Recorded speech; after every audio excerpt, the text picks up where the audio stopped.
Assalamualaikum warahmatullahi wabarakatuh. Alhamdulillahirrabbilalamin. Kita berjumpa lagi di mata kuliah Fikih dan Usul Fikih. Sebelumnya kita sudah membahas terkait dengan apa itu fikih dan apa itu usul. Kita juga sudah membahas terkait dengan hukum-hukum syara dan juga dalil-dalil syara. Pada pertemuan kali ini kita akan membahas terkait dengan kaidah-kaidah usul. Karena kaidah-kaidah usul memiliki ilmu yang sangat luas, maka di video kita kali ini hanya ada beberapa hal yang akan kita bahas.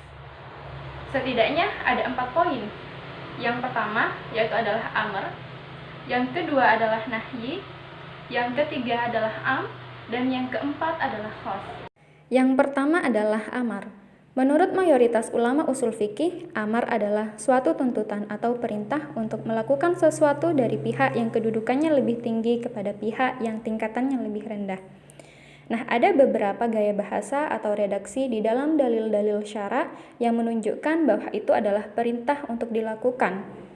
Yang pertama, menggunakan secara tegas kata amaroh dan yang seakar dengannya. Semisal firman Allah di dalam surat An-Nahl ayat 90. Terdapat kalimat innallaha ya'muru bil adl. Sesungguhnya Allah menyuruh kamu berlaku adil. Maka kata ya'muru di sini memiliki makna yang sama dengan perintah. Yang kedua, memberitakan bahwa perbuatan itu diwajibkan atas seseorang dengan memakai kata kutiba atau diwajibkan. Sebagaimana firman Allah di dalam surat Al-Baqarah ayat 178. Kutiba alaikumul qisas. Diwajibkan atas kamu qisas. Yang ketiga, menggunakan redaksi pemberitaan atau jumlah khobariyah, namun yang dimaksud adalah perintah. Sebagaimana firman Allah di dalam surat Al-Baqarah ayat 228. Yang bunyinya wal mutallaqatu yatarabbasna bi anfusihinna thalathata quru. Wanita-wanita yang ditalak hendaklah menahan diri atau menunggu 3 kali quru. Selanjutnya, memakai kata kerja perintah secara langsung. Seperti di dalam surat Al-Baqarah ayat 238. Hafizu 'alas sholawati. Peliharalah semua sholatmu.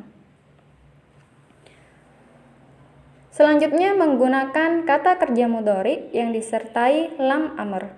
Sebagaimana firman Allah di dalam surat Al-Hajj ayat 29. Tsummal yaqdu tafathahum. Selanjutnya menggunakan kata faroda. Allah berfirman di dalam surat Al-Ahzab ayat 50. Qad alimna ma faradna alaihim.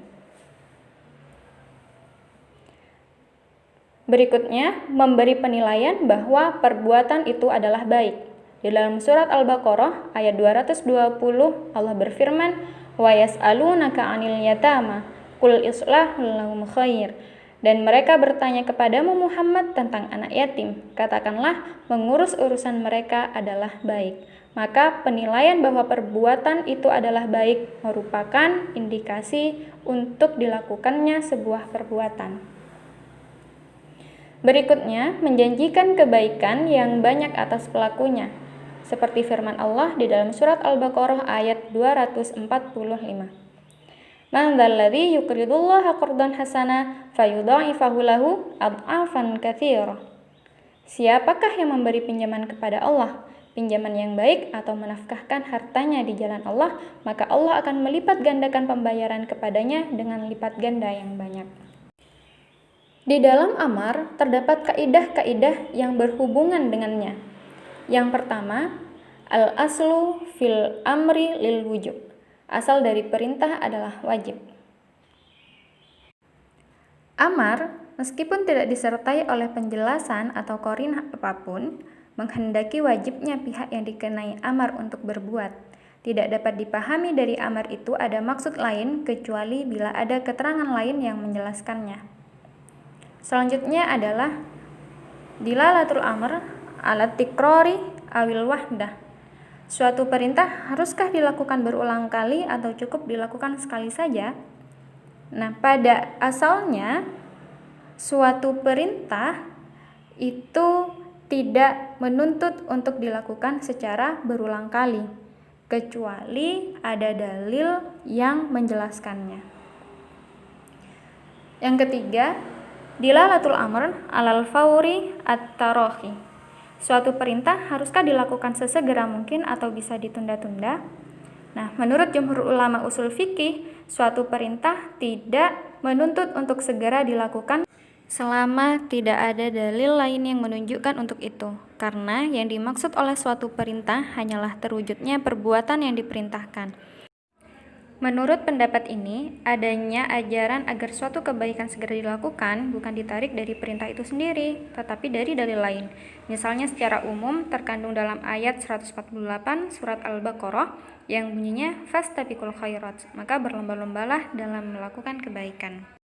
Selanjutnya adalah perkara nahyi. Nahyi adalah larangan untuk melakukan suatu perbuatan yang muncul dari pihak yang lebih tinggi kepada pihak yang lebih rendah. Ada beberapa kaidah di dalam nahyi. Yang pertama, al-aslu fin nahyi litahrim. Pada dasarnya suatu larangan menunjukkan hukum haram. Seperti firman Allah di dalam surat Al-An'am ayat 151. Wala taqtulun nafsallati harramallahu illa bilhaq. Janganlah kamu membunuh jiwa yang diharamkan Allah, melainkan dengan sesuatu sebab yang benar. Selanjutnya adalah yang kedua, suatu larangan menunjukkan fasad atau rusak perbuatan yang dilarang itu jika dikerjakan.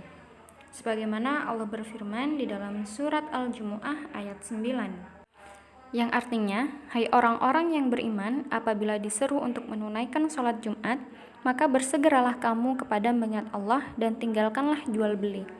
Dalam artian di sini, ketika melakukan jual beli di waktu sholat Jumat, maka hukum jual beli itu adalah fasad. Kaidah yang ketiga yaitu larangan terhadap sesuatu berarti perintah akan kebalikannya.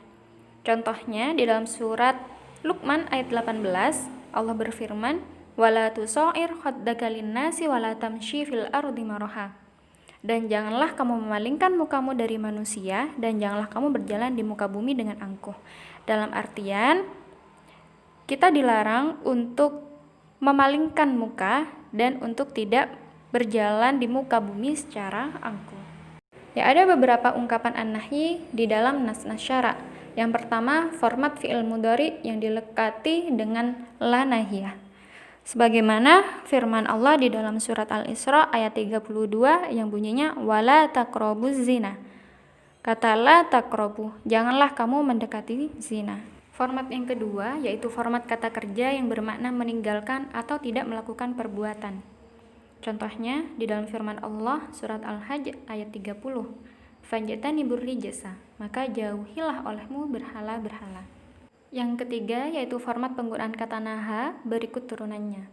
Sebagaimana Allah berfirman di dalam surat An-Nahl ayat 90, di sana terdapat bunyi wayanha 'anil fahsya, dan Allah melarang dari perbuatan keji. Berikutnya adalah ungkapan an-nahyi dalam nasyara yang keempat. Format kalimat afirmatif yang digunakan untuk maksud menetapkan larangan baik menggunakan kata harrama berikut turunannya dan frasa la yahillu. Sebagaimana contohnya di dalam surat An-Nisa ayat 19. Ya ayyuhalladzina amanu la yahillu lakum an tarithun nisaa karha. Di sana terdapat kata la yahillu. Berikutnya adalah am atau umum. Lafal am ialah lafal yang diciptakan untuk pengertian umum sesuai dengan pengertian lafal itu sendiri tanpa dibatasi dengan jumlah tertentu. Yang pertama yaitu adalah kata kul dan jami, seperti firman Allah di dalam surat At-Tur ayat 21. Kullu mri'in bima kasaba rahin. Tiap-tiap manusia terikat dengan apa yang dikerjakannya. Maka kata kullu di sini memiliki makna umum, yaitu bagi setiap manusia. Kata jamak yang disertai alif dan lam di awalnya, seperti firman Allah di dalam surat Al-Baqarah ayat 233, wal walidatu yurdi'na auladahunna haulaini kamilain. Para ibu hendaklah menyusukan anak-anaknya selama 2 tahun penuh. Berikutnya adalah kata benda tunggal yang dimakrifahkan dengan alif lam, seperti di dalam surat Al-Asr ayat 2. Innal insana lafi khusr. Sesungguhnya manusia itu benar-benar dalam kerugian. Yang keempat, yaitu isim syarat, kata benda untuk mensyaratkan, seperti firman Allah di dalam surat An-Nisa ayat 92. Wa man qatala mu'minan khoto'an. Dan barang siapa membunuh seorang mukmin karena tersalah. Jadi kata man di sini merupakan isim isyarah dan dia memiliki makna yang umum. Isim nakirah yang dinafikan di dalam surat Al-Mumtahanah ayat 10. Wala junaha alaikum an tankihuhunna idza ataitumuhunna ujurahun. Dan tiada dosa atasmu mengawini mereka apabila kamu bayar kepada mereka maharnya. Berikutnya adalah isim mausul, yaitu kata ganti penghubung, sebagaimana firman Allah di dalam surat An-Nisa ayat 10 yang menggunakan kata alladzina. Yang terakhir adalah khos atau khusus.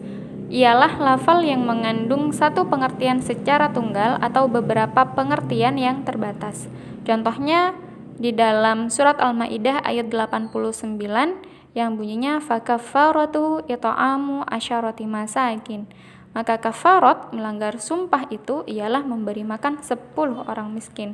Maka kata 10 orang miskin ya asyarati masakin dia memiliki makna khusus karena memiliki pengertian yang terbatas. Ya, wallahu a'lam bishawab. Cukup di sini penjelasan terkait dengan kaidah-kaidah usul. Semoga ilmu kita bermanfaat dan bisa kita aplikasikan dalam kehidupan kita sehari-hari. Saya akhiri. Wassalamualaikum warahmatullahi wabarakatuh.